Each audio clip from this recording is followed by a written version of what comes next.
Do you want to know how good is the Shadowhunter in over 10? Then I'll tell you hello and welcome to another JMP video. I'm the host JonNario, and today is going to be how good is the Shadowhunter in over 10.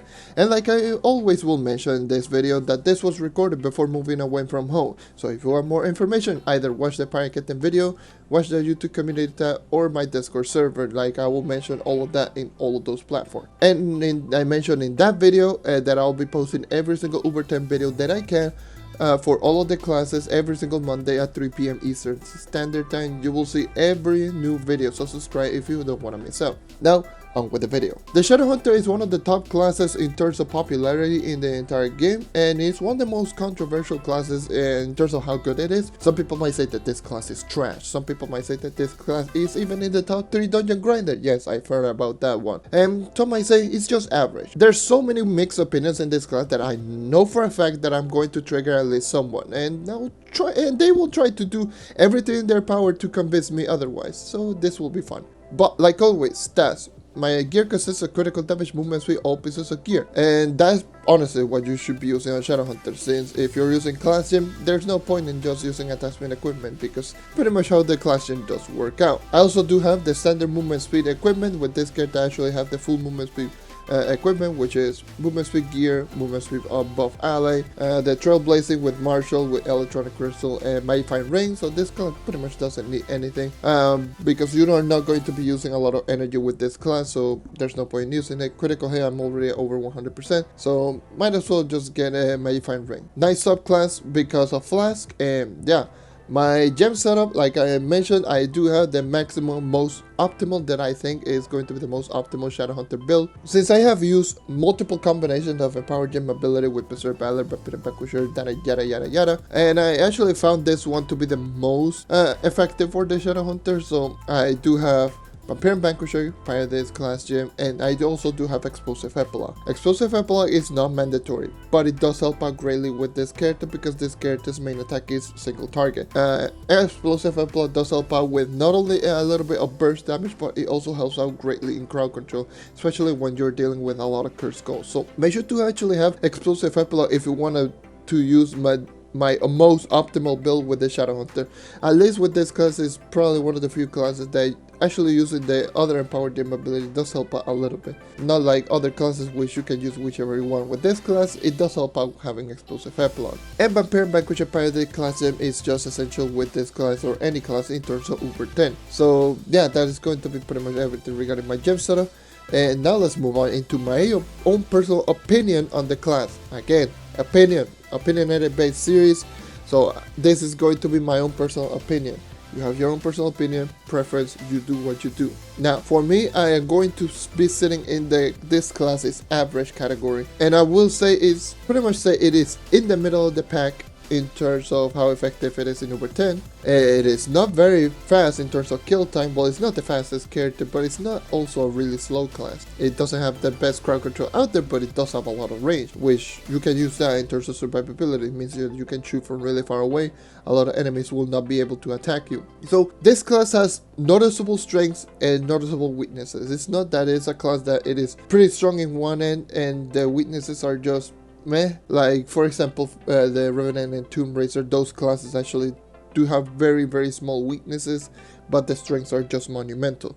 With this class, there's noticeable strength, noticeable weaknesses, so keep that in mind. So who knows, it might make it as an interesting class, because again, noticeable strength and weaknesses, not an all-around class that can do literally everything. So this might be a character that might find it a little bit interesting, and it's a lot of fun to use, considering that it's still, in my opinion, my second favorite overall class. Like in terms of enjoyment, I still enjoy a lot on the Shadowhunter, and yeah, it doesn't even matter if it is strong or weak. I just enjoy it because it's so fun to use. But anyways, let's start talking about the properties of every single ability, starting off with the passive ability, because it's somewhat important for the class gem ability. The passive ability is called Dark Whispers. What it does is periodically adds shadow mark enemies to all nearby enemies, which you can see them through blocks, and most of the abilities will have different properties against all of these shadow mark enemies. It will mark the enemies every 5 seconds with a 10-second duration, and the range is around 21 blocks, and it targets at one enemy at random. When they are marked, they will have a skull above their head, and they will have a purple outline if you see them through blocks. And like I previously mentioned, it will also change the property on some of the abilities like Radiant Arrow class gem. and the ultimate ability. So yeah, always keep this passive ability in mind. Now, I will talk about the basic attack without the class gen, and I really want to clear out some misconception about that basic and why is it not the worst basic attack in the entire game.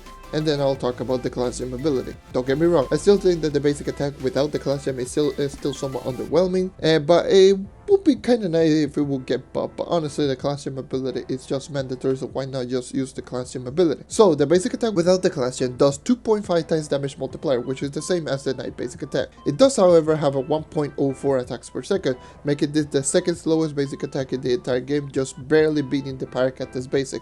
So pretty much between this one and the Paracata is exactly the same. Both of them will be shooting at 3 attacks per second, at pretty much at 300% only. It is going to be also single target, and it does have a ridiculous 51 block range, which is by far the farthest basic attack in the entire game, even beating all the classes with volatile velocity equipped. This is just ridiculous. 51 block range is a little bit too much, but it is what it is. But yeah, there's going to be, those are the properties with the basic attack. Yes, it's bad, don't get me wrong. I'm not going to sit here and just say, oh yes, it's amazing, but it is not worthless. It does have some ridiculous range, and the damage is pretty high up there. You can actually just one-shot one-star bosses with max stats. But let's be real, no one cares about this basic attack. What people care is more about the class gem basic attack, which is as follows. So before I start talking about all of that, let me just explain what does the class gem do. What it does is it will multiply your basic attack times 5 whenever you attack. So if you have 100% attack speed, it will make a 500% attack speed whenever you hold down the basic attack button. If you have 150% attack speed, it will make it a 750%.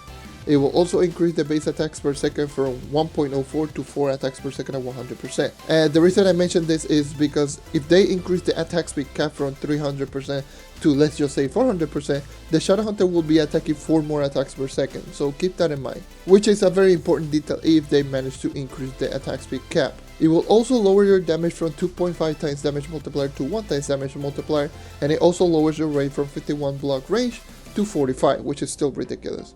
And it will also trigger an explosion whenever you hit an enemy that has been shadow marked with the passive ability. And that's pretty much what it does. So what that translates into is that the basic attack will do 1 times damage multiplier. It will have an explosion that does 7.5 times damage multiplier, which is a lot. It does attack 12 attacks per second whenever you press the shoot button due to the max attack speed cap. It has a 45 block range and is still single target. And surprise to absolutely no one is going to be that this is your main damaging ability.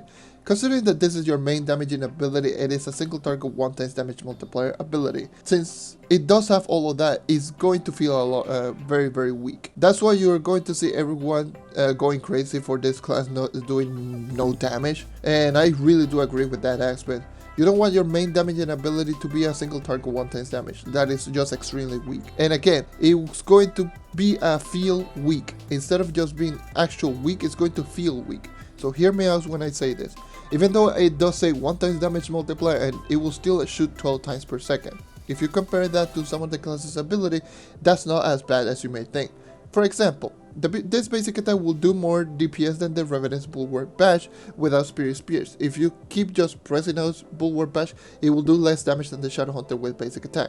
That's pretty much how good it is. It is also going to be stronger than just spamming Ice Crush on Ice Age. And some classes actually max DPS, like for example Lunar Lancer is not even going to come close to the DPS on the Shadowhunter. That's just how it is.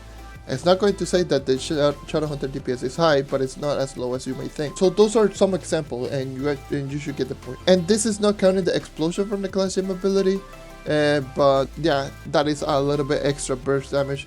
But there are some players that swear that the Shadowhunter is the weakest class and it's useless, which is not the case. However, I will agree that the Shadowhunter basic needs buff. Since it's a single target basic attack, I feel that it needs either a damage buff or better crowd control, or maybe both. This basic attack is fun to use, but it's far from the best basic in the entire game. It's far from the best ability in the entire game. And probably the reason why I say this class is average. This is why, like, it still needs a little bit more oomph if you want to make it a little bit more effective. 1 times damage, single target, not so good. So make it either good crowd control or make it so that it does at least 1.5. It would be ideal. So yeah, that is all I gotta say about this basic attack.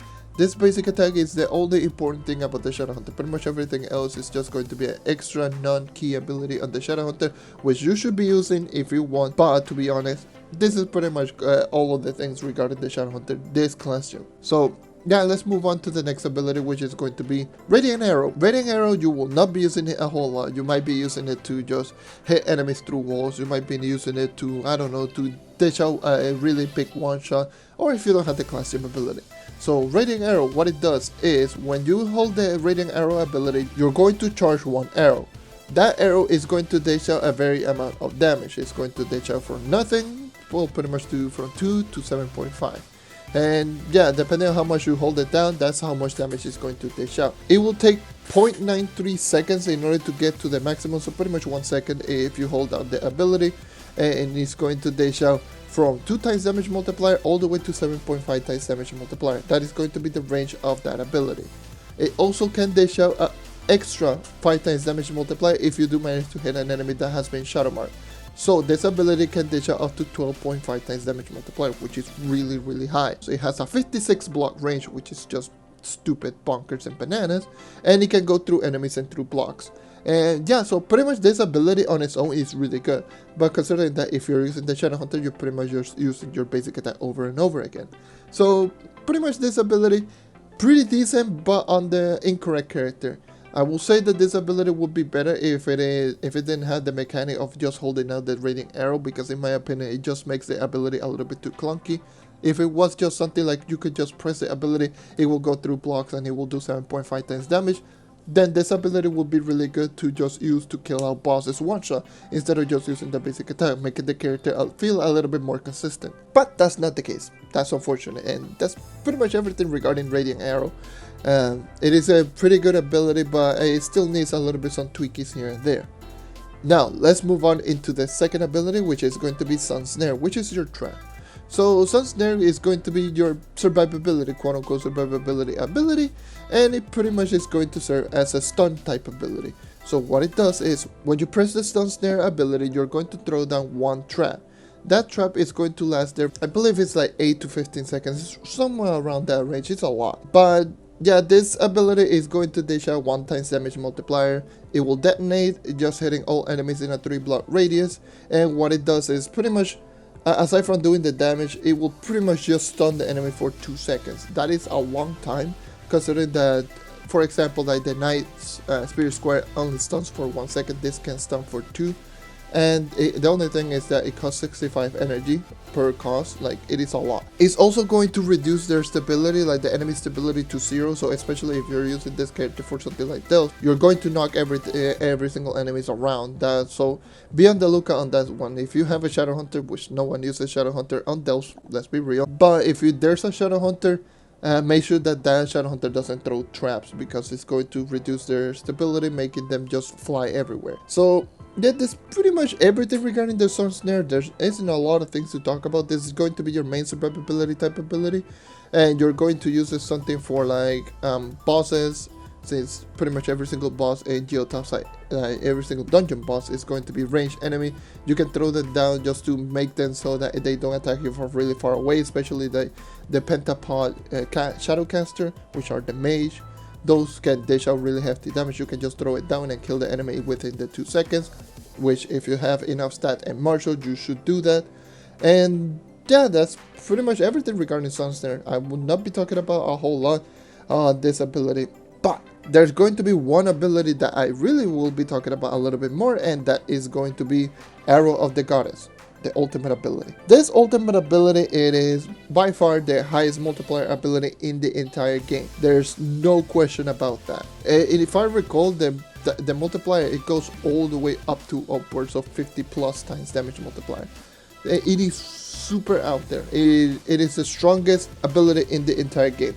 Now, let me just explain what it does. So what this ability does is, whenever you press the Arrow of the Goddess ability, you're going to shadow mark all enemies within a 15 block range. After you do that, it's going to empower your next Radiant Arrow, making it do more damage, doubling critical damage, and it will cause knockback, and it will knock go through enemies. It will just get stuck in the enemy and do one big AoE. So what it does is it will just do it's just ridiculous. Like, just thinking about it, like, I believe it does 24 times damage multiplier or something along those lines, 21 to 24 times damage multiplier, around that range. Future me obviously is going to have all of the notes and all of the things, but I don't remember from the top of my head. But it's going to dish out over 20 plus times damage multiplier, and it will also do one AoE damage, similar to like the Dino Tamer's basic attack, that it will do one direct damage and one AoE. With this ability, it does one direct damage, one AoE. The AoE does 7 times damage multiplier. So the AoE, it never changes if you hit a shadow mark enemy or not. So this ability is going to dish out like upwards of like 30 times damage multiplier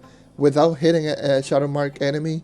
And if you do hit an enemy that has been shadow marked, it's going to dish out like 48.75 times damage plus the 7 times damage multiplier increase. Like, it's so ridiculous, like this damage multiplier ability that you do get from this ability. Like, it will do the same damage multiplier, but if you do manage to hit a shadow mark enemy with a critical hit, it's going to dish out, 48 plus times damage multiplier.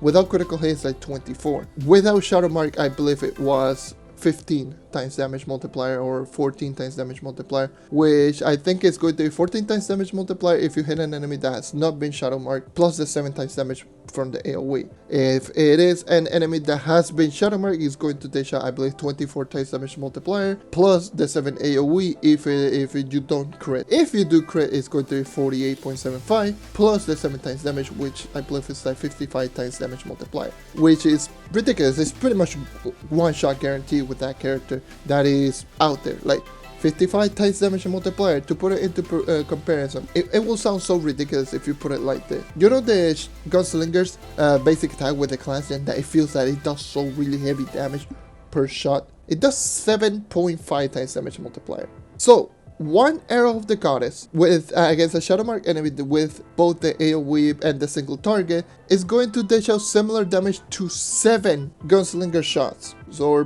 pretty much shooting with max attack speed for more than 1 second. It is a lot, and that's only to come close to that ability. It's not going to dish out the same ability, the same damage multiplier. It's going to dish out close. So one arrow of the goddess equals 7 shot on the Gunslinger and a little bit more. Just hitting an enemy with this ability, it's pretty much a guaranteed one shot if you do have enough stats. That, like, in order to dish out max damage, all you need is like 800k coefficient. So yeah, over 100 mil damage, you only need around 800k damage coefficient. It's just out there. It's so ridiculous. Like, Arrow of the Goddess, pretty much put it like that. It's just ridiculous. And yeah, those are pretty much all of the properties of every single ability in the entire game.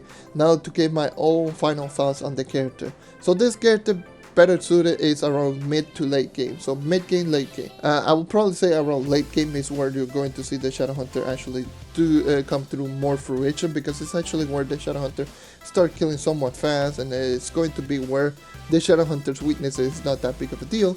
But this character is still somewhat weak, I will still say, but it is not as weak as some people make it out to be. I will still say that it is a lot of fun to use. It's very forgiving. You can actually just have this character just very early on in the game and just have it just build a little bit in this game, and just it's going to be one of those characters that's going to be very good pre-Uber 10. Post-Uber 10 is going to be a character that you're going to see a big hit because of the low damage multiplier. So this is a character that I will probably say I'll recommend it, but only for newer players. That's it, because you don't need a lot of stats. This character doesn't need stats to make it effective, and honestly, it is going to be a character that really needs some buffs later on in the game.